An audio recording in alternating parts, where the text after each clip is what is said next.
My name is Emily Harper, a 34-year-old software engineer living in a quiet suburb of Denver, Colorado. I work remotely for a tech startup based in Boulder, which gives me the flexibility to code from my cozy home office with a view of the Rockies. But that flexibility has a downside. My family assumes I'm always available to drop everything for them. Specifically, my older sister, Lauren Carter, 39, seems to think my house is a free daycare center. Lauren's been a single mom since her messy divorce 3 years ago.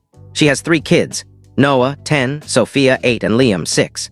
Since her ex-husband, Mark, moved to Seattle and started paying hefty child support, Lauren's been on a mission to rebuild her life, mostly by diving headfirst into the dating scene. Her kids, though, complicate her plans, so she's gotten into the habit of leaving them with me whenever she needs a break. At first, it was just an occasional weekend or an evening when she had a date. But over the past year, it's spiraled into a full-time gig I never signed up for. I live in a modest 3-bedroom house in Arvada, a suburb just outside Denver. It's got a small backyard, a home office crammed with monitors and coffee mugs, and a guest room that's basically become a permanent crash pad for Lauren's kids. I'm single, childless, and pulling in a solid salary as a lead developer, which means I've also been footing the bill for things like Noah's soccer gear, Sophia's art classes, and Liam's endless supply of snacks. My parents, Ellen and Tom, retired to a golf community in Colorado Springs, and they chip in financially for Lauren too, but they're not much help otherwise. They're too busy with their bridge games and RV trips to notice how much I'm carrying. A typical day for me starts at 5:30 a.m. I get up early to squeeze in some coding before the chaos begins. Around 7 a.m., Lauren drops the kids off on her way to her part-time job at a local PR agency, or just as often, to meet some new guy for coffee. I make breakfast, get the kids dressed, and drive them to their elementary school in Arvada. Then I rush back to my desk for Zoom meetings and debugging sessions, only to break at 3 p.m. to pick them up. After school, it's homework, snacks, and keeping Liam from turning my living room into a Lego minefield. Dinner's on me, usually something quick like tacos or pasta, because I'm too wiped to get creative. By the time I get them bathed and in bed, it's 9 p.m., and I'm back at my laptop, racing to meet deadlines I couldn't touch during the day. I've missed 3 project milestones this year, and my manager's starting to notice.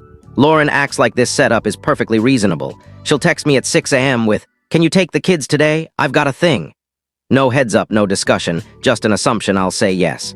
I've tried pushing back, but she hits me with guilt trips like, "You're their aunt, Emily. Family helps family." My parents back her up, saying I don't understand how hard it is to be a single mom. It's exhausting, and honestly, I'm at my breaking point. Last Tuesday, Lauren called me during my lunch break. "Emily, you need to come to Mom and Dad's for dinner this Friday. I've got big news and we all need to be there." Her voice was giddy, which was unusual. I pressed her for details, but she insisted it had to be in person. "Trust me, you'll love this," she said. I hoped maybe she'd met someone stable who could help with the kids. That would be a game changer. Friday evening, I drove down to Colorado Springs, about an hour from Arvada. My parents' ranch-style house sits in a gated community with manicured lawns and views of Pikes Peak. Lauren's SUV was already in the driveway, along with a beat-up pickup truck I didn't recognize. Inside, I found Lauren, the kids, and a guy I'd never seen before, a lanky dude in his early 40s with a nervous smile.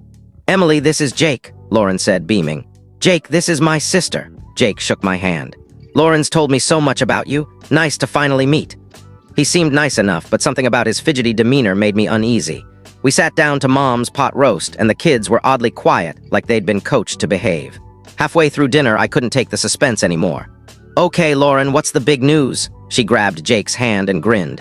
"We're pregnant, and we're getting married next month," the table erupted. Mom squealed, Dad clapped Jake on the back, and the kids started giggling. I just sat there, fork frozen midair. Lauren already struggled with 3 kids, a part-time job, and a lifestyle funded by Mark's alimony and family handouts. A 4th kid and a rushed wedding didn't exactly scream stability. "Wow, congrats," I said, forcing a smile. "That's huge."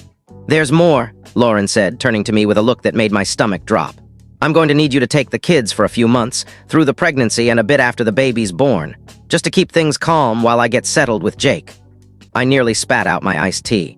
"You want me to take all 3 kids for months? Lauren, I'm already watching them 5 days a week. I can't take on more." Her face hardened. "It's not like you have kids of your own, Emily. You don't get how tough this is. I need to focus on staying healthy and building a life with Jake." "Focus," I snapped. "I'm practically raising your kids already. I cook, I do homework, I pay for their stuff. I'm drowning and you're asking for more?" Lauren's eyes welled up. "I can't believe you're being so selfish. They're your family." I looked to my parents for backup, but Mom shot me a disapproving glare. "Emily, you don't understand how hard motherhood is. Lauren needs our support." "Support?" I said, voice rising. "What about my support? I'm killing myself trying to keep up with my job and your kids, Lauren." "I can't do this," Dad chimed in. "Emily, family steps up. Lauren's starting a new chapter. Don't make this harder than it needs to be." I stood up, grabbing my bag. "If Lauren wants another kid, she can figure out how to parent the ones she's got. I'm done." I stormed out to the sound of Lauren sobbing and my parents yelling about family duty. I drove home, fuming, and ignored the flood of texts from them calling me heartless. For the next week, I got a taste of freedom. Lauren didn't drop the kids off. My parents didn't call to lecture me. I caught up on work, slept past 6 a.m., and even had time to hike in Red Rocks Park. My boss praised my latest project, hinting at a possible promotion. It was the first time in a year I felt like I was in control of my life. But the peace didn't last. The following Saturday, I was jolted awake at 6:45 a.m. by pounding on my front door. I stumbled downstairs in my sweats and peeked through the window. Noah, Sophia, and Liam stood on my porch with duffel bags looking scared. I flung the door open. "What are you doing here?" Noah, clutching Sophia's hand, said. "Mom dropped us off. She said to wait 5 minutes and knock. She said you'd take us." My heart sank. "She left you out here alone?" I ushered them inside, got them settled with cereal and cartoons, and called Lauren. It went to voicemail twice before she picked up. "What the hell, Lauren? You left your kids on my porch with no warning." "Relax, it was 5 minutes," she said like it was no big deal. "You'll take them eventually, Emily, you always do." "Are you serious? Come get them now." "Can't. Jake and I have plans, they're better off with you." She hung up. I called my parents next. "Mom, Lauren just abandoned her kids on my doorstep. This is insane." "Emily, stop overreacting," Mom said. "Lauren's building a life with Jake. You need to help her out." I hung up, shaking. Then came another knock, 2 Arvada police officers. "Ma'am, we got a report that you're refusing to care for your nephews and niece, threatening to abandon them." I was floored. "That's a lie. My sister dropped them here without my consent and left them alone outside. I'd never abandon them." Noah backed me up. "Mom told us to wait outside until she drove away, then knock."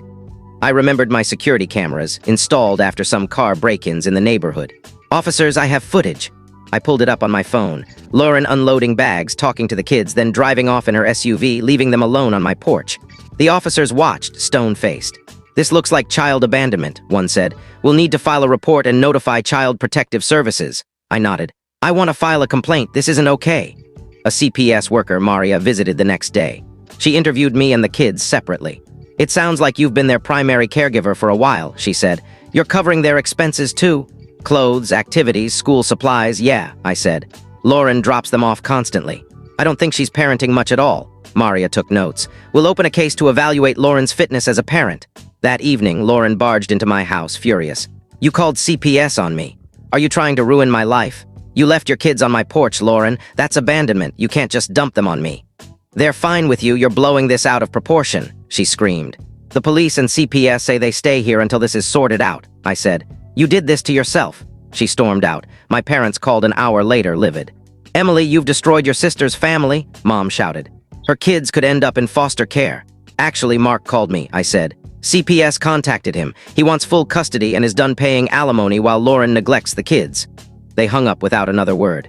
For the next month, the kids stayed with me while CPS investigated and Mark prepared for a custody hearing. Without Lauren's erratic drop-offs, we fell into a steady routine. I worked mornings, picked them up from school, helped with homework, and cooked dinner. They seemed happier, less anxious about when their mom might show up or disappear. Noah started opening up about how stressed he'd been, always wondering where they'd end up each day. Mark called regularly to check in. "Emily, I had no idea it was this bad," he said. "I've been sending Lauren $3,000 a month thinking she was raising them. I'm so sorry you got stuck with this." "It's not your fault," I said, "but those kids need stability. My lawyer says we've got a strong case. I'm ready to step up." The custody hearing was intense. Lauren claimed she was a devoted mom who just needed temporary help. Her lawyer painted me as a meddling aunt trying to tear the family apart. But Mark's testimony was damning. "I've paid over $100,000 in child support, believing Lauren was caring for our kids. Instead, Emily's been doing it all." I testified about the past year, how I'd been caring for the kids most days, covering their expenses and handling school responsibilities. The kids' teachers confirmed I was their primary contact, attending conferences and signing forms. The security footage of Lauren leaving the kids on my porch was the nail in the coffin. The judge watched it, jaw tight, as Lauren's lawyer tried to downplay it as normal family support. "There's a difference between asking for help and abandoning your responsibilities," the judge said. A week later, he awarded full custody to Mark. Lauren sobbed. My parents looked shell-shocked. Mark thanked me profusely. The judge ended Lauren's child support, noting her consistent failure to provide stable care and reckless judgment in the porch incident. Mark moved the kids to Seattle, setting them up in a nice house with a big backyard. They settled in quickly, thriving in their new schools. Noah joined a robotics club, Sophia started dance classes, and Liam got into soccer. They FaceTime me every couple of weeks, and I visit when I can. They're happy, secure, and no longer pawns in Lauren's chaotic life. Lauren married Jake in a small ceremony I wasn't invited to. She had her baby, but from what I hear through cousins, she's struggling. Without child support, she's working full-time, and Jake's income as a car salesman isn't cutting it. She's asked family for money, but most have wised up to her patterns. My parents haven't spoken to me since the trial. They blame me for ruining Lauren's life, but I'm done with their guilt trips. My extended family, though, has rallied around me. My cousin Jenna told me, "You did what no one else had the guts to do. Those kids are better off because of you." A year later, I bought a new house in Golden, Colorado, a sleek 3-bedroom with a view of the foothills. I threw a housewarming party and Mark brought the kids. "This place is awesome, Aunt Emily," Liam said, racing around the backyard. "Thanks, system. It looks like the response was cut off due to length constraints." Here's the continuation to wrap up the story within the 5,000-word target, with new character names, a U.S. suburban setting, and a fresh narrative while maintaining the core plot. "Buddy," I said, ruffling Liam's hair. "You guys always have a place here when you visit." Mark pulled me aside as the kids explored. "Emily, I can't thank you enough. I know this cost you your relationship with Lauren and your parents. That couldn't have been easy." "Those relationships were toxic," I replied. "I'm better off and so are the kids." "They're thriving," he said. "Noah's acing science, Sophia's obsessed with ballet, and Liam's the star of his soccer team. You gave them a stable foundation when Lauren couldn't." The custody battle had been a turning point, not just for the kids but for me. For years, I'd let Lauren's demands and my parents' guilt trips dictate my life. Saying no to taking her kids full-time was the first time I'd set a real boundary, and it felt like breaking free from chains I didn't even know I was wearing. In the months that followed, my life transformed. Without the constant childcare burden, I could focus on my career. I spearheaded a new AI project at work, earning a promotion to project manager and a 20% raise. I started hiking again, rediscovering trails in the Rockies I hadn't visited in years. I even joined a local book club where I met Ethan, a data scientist with a dry sense of humor and a love for craft beer. When I told him about the saga with Lauren's kids, he was stunned. "You were basically a full-time parent while running a tech career. That's superhero-level stuff." "It didn't feel heroic," I said. "Just exhausting. I didn't realize how bad it was until it stopped." Ethan nodded. "You normalized a crazy situation. Most people would have cracked." He was right. I'd spent so long accommodating Lauren's chaos that I'd forgotten what a normal life felt like. Now I was rediscovering it, sleeping in on weekends, cooking meals for myself, even taking a solo trip to Aspen last spring. The kids visited every few months, and our time together was pure joy. We'd hit up the Denver Zoo or catch a Rockies game, no longer weighed down by the stress of me being their default caregiver. Noah, always perceptive, noticed the change. "You smile more now, Aunt Emily," he said during one visit. "You don't look so tired." "I'm a lot happier," I told him. "What about you guys? How's life with your dad?" "It's awesome," Sophia said. "Dad's home every night and we have a schedule. It's not all over the place like with Mom." Lauren, meanwhile, was struggling. My cousin Jenna, who still talks to her, said the marriage to Jake was on shaky ground. A newborn was harder than Lauren expected without the ability to offload her older kids.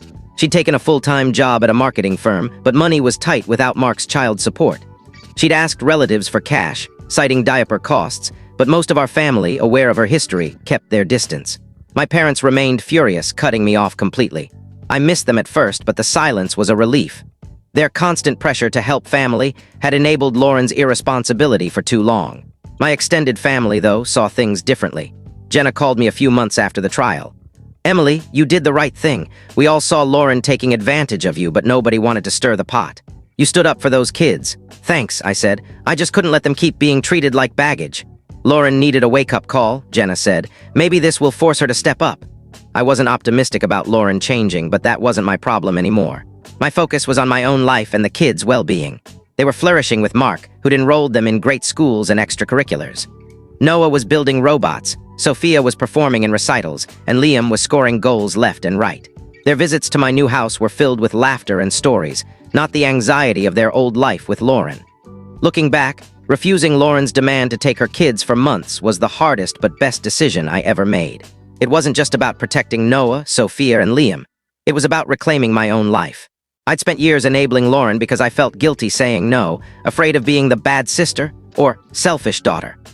But enabling her meant letting those kids suffer, bounced around like inconveniences while she chased her own goals. Standing up to her cost me my parents' approval and my relationship with Lauren, but it gained me something far more valuable: self-respect. I learned that being a good aunt doesn't mean sacrificing your own life. Sometimes it means making tough calls to protect the people who can't protect themselves. Noah, Sophia, and Liam deserved a parent who prioritized them, not one who saw them as obstacles to a new relationship. Now I'm living for myself. My career's soaring, my social life's buzzing, and I'm even planning a trip to Europe with Ethan next summer. The kids are safe, happy, and loved, with a dad who's fully committed to them. I'm proud of the choice I made, even if it meant standing alone. Sometimes, doing the right thing means accepting that some people will never understand. But living true to your values is worth more than any family drama or guilt trip. I'm free and so are those kids, and that's all that matters.